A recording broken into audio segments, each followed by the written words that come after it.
નમસ્તે મિત્રો, smart teaching Ajay YouTube ચેનલમાં બધાનું હાર્દિક સ્વાગત કરું છું। આજે ગુજરાત જાહેર સેવા આયોગ ભરતી 2025 આવી ગઈ છે।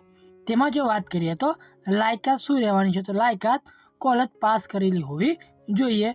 જેમાં પગારની વાત કરીએ તો ₹39,900 સુધી તમને શરૂઆતથી મળવાપાત્ર રહેશે। જેમાં પોસ્ટની વાત કરીએ તો પોસ્ટ કઈ રહેવાની છે, તો નાયબ સેક્શન અધિકારી અને નાયબ મામલતદારની પોસ્ટ રહેવાની છે।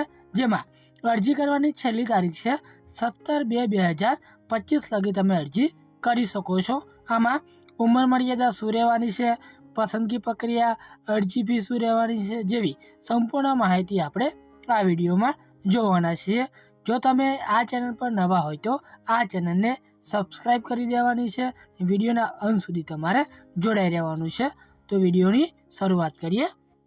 જેમાં જીપીએસસી રિક્રુટમેન્ટ 2025 ગુજરાત જાહેર સેવા આયોગ ભરતીમાં વાત કરીએ તો ગુજરાત સરકારમાં નોકરી મેળવવા ઈચ્છતા ઉમેદવારો માટે નોકરીની સારી તક આવી ગઈ છે। જેમાં ગુજરાત જાહેર સેવા આયોગ દ્વારા વિવિધ વિભાગોમાં 496 જગ્યાઓ બહાર પાડી છે। જે અંતર્ગત નાયબ સેક્શન અધિકારી અને નાયબ મામલતદારની કુલ 72 જગ્યાઓ પર ઉમેદવાર પસંદ કરવાના હોવાથી સંસ્થાએ લાયક અને રસ ધરાવતા ઉમેદવારો પાસે ઓનલાઈન અરજીઓ મંગાવેલી છે। જેમાં ગુજરાત જાહેર સેવા આયોગ ભરતી અંતર્ગત નાયબ સેક્શન અધિકારી અને નાયબ મામલતદાર વર્ગ 3 અધિકારી પોસ્ટની વિગતો, શૈક્ષણિક લાયકાત, પગાર ધોરણ, વયમર્યાદા, અરજી પ્રક્રિયા સહિતની મહત્વની માહિતી જાણવા માટે તમારે આ વિડીયો સંપૂર્ણ જોવાનો રહેશે।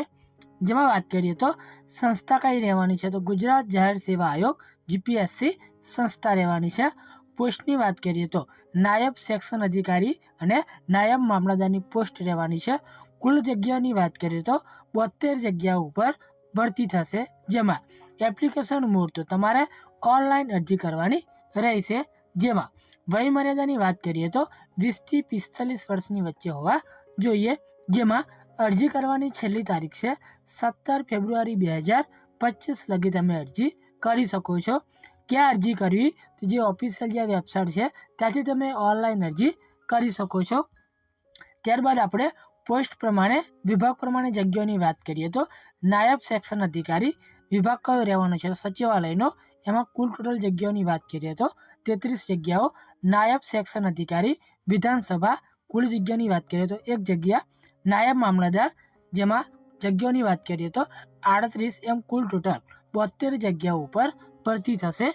જેમાં આપણે શૈક્ષણિક લાયકાતની જો વાત કરીએ તો ગુજરાત જાહેર સેવા આયોગ દ્વારા બહાર પાડવામાં આવેલી નાયબ સેક્શન અધિકારી અને નાયબ મામલતદારની ભરતી માટે અરજી કરનાર ઉમેદવારોની શૈક્ષણિક લાયકાત આ પ્રમાણે હોવી જોઈએ। જેમાં સરકાર માન્ય કોઈપણ યુનિવર્સિટીમાંથી સ્નાતકની ડિગ્રી હોવી જોઈએ અથવા સમકક્ષ ડિગ્રી હોવી જોઈએ।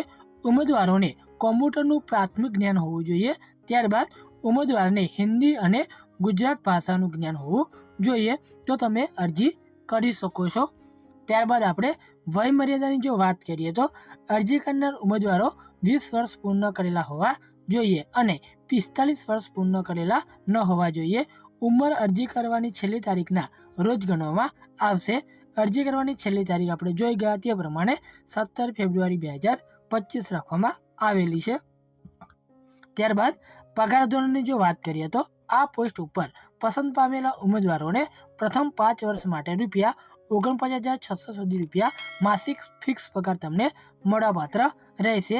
ત્યારબાદ 5 વર્ષ સંતોષકારક સેવા પૂર્ણ કર્યા બાદ ₹39,900 થી ₹1,26,600 પે મેટ્રિક લેવલ 7 મુજબ પગાર ધોરણમાં નિયમિત નિમણૂક મળવાપાત્ર રહેશે।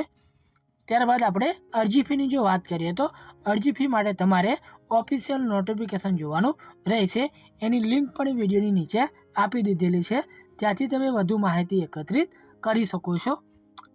ત્યારબાદ આપણે અગત્યની તારીખોની જો વાત કરીએ તો ફોર્મ શરૂ થયાની તારીખ છે 1 ફેબ્રુઆરી 2025, જ્યારે ફોર્મ પૂર્ણ થયાની તારીખ છે 17 ફેબ્રુઆરી 2025 રાખવામાં આવેલી છે। ત્યારબાદ પસંદગી પ્રક્રિયા શું છે, તો જીપીએસસી ભરતી માટેની પસંદગી પ્રક્રિયા નીચે મુજબની છે। જેમાં જીપીએસસી દ્વારા પસંદગીની પ્રક્રિયા કરવા માટે પ્રથમ પ્રિલિમિનરી પરીક્ષા, ત્યારબાદ જરૂરી હોય તો અને ત્યારબાદ મુખ્ય પરીક્ષા અને છેલ્લે ઇન્ટરવ્યૂ હોઈ શકે છે।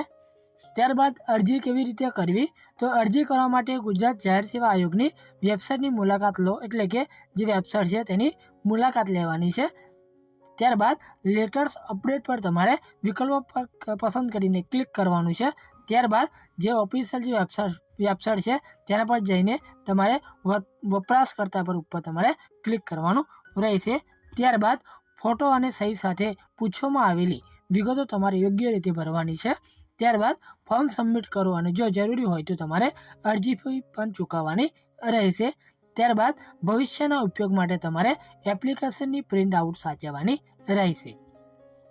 જો તમને આ માહિતી ઉપયોગી થઈ હોય તો આ ચેનલને સબસ્ક્રાઈબ કરી દેવાની છે, વિડીયોને લાઇક શેર કરી દેવાનો છે, કેમ કે દરેક નોટિફિકેશન આપણે લાવતા હોઈએ છીએ। તો રજા લઈએ। જય હિન્દ, જય ભારત।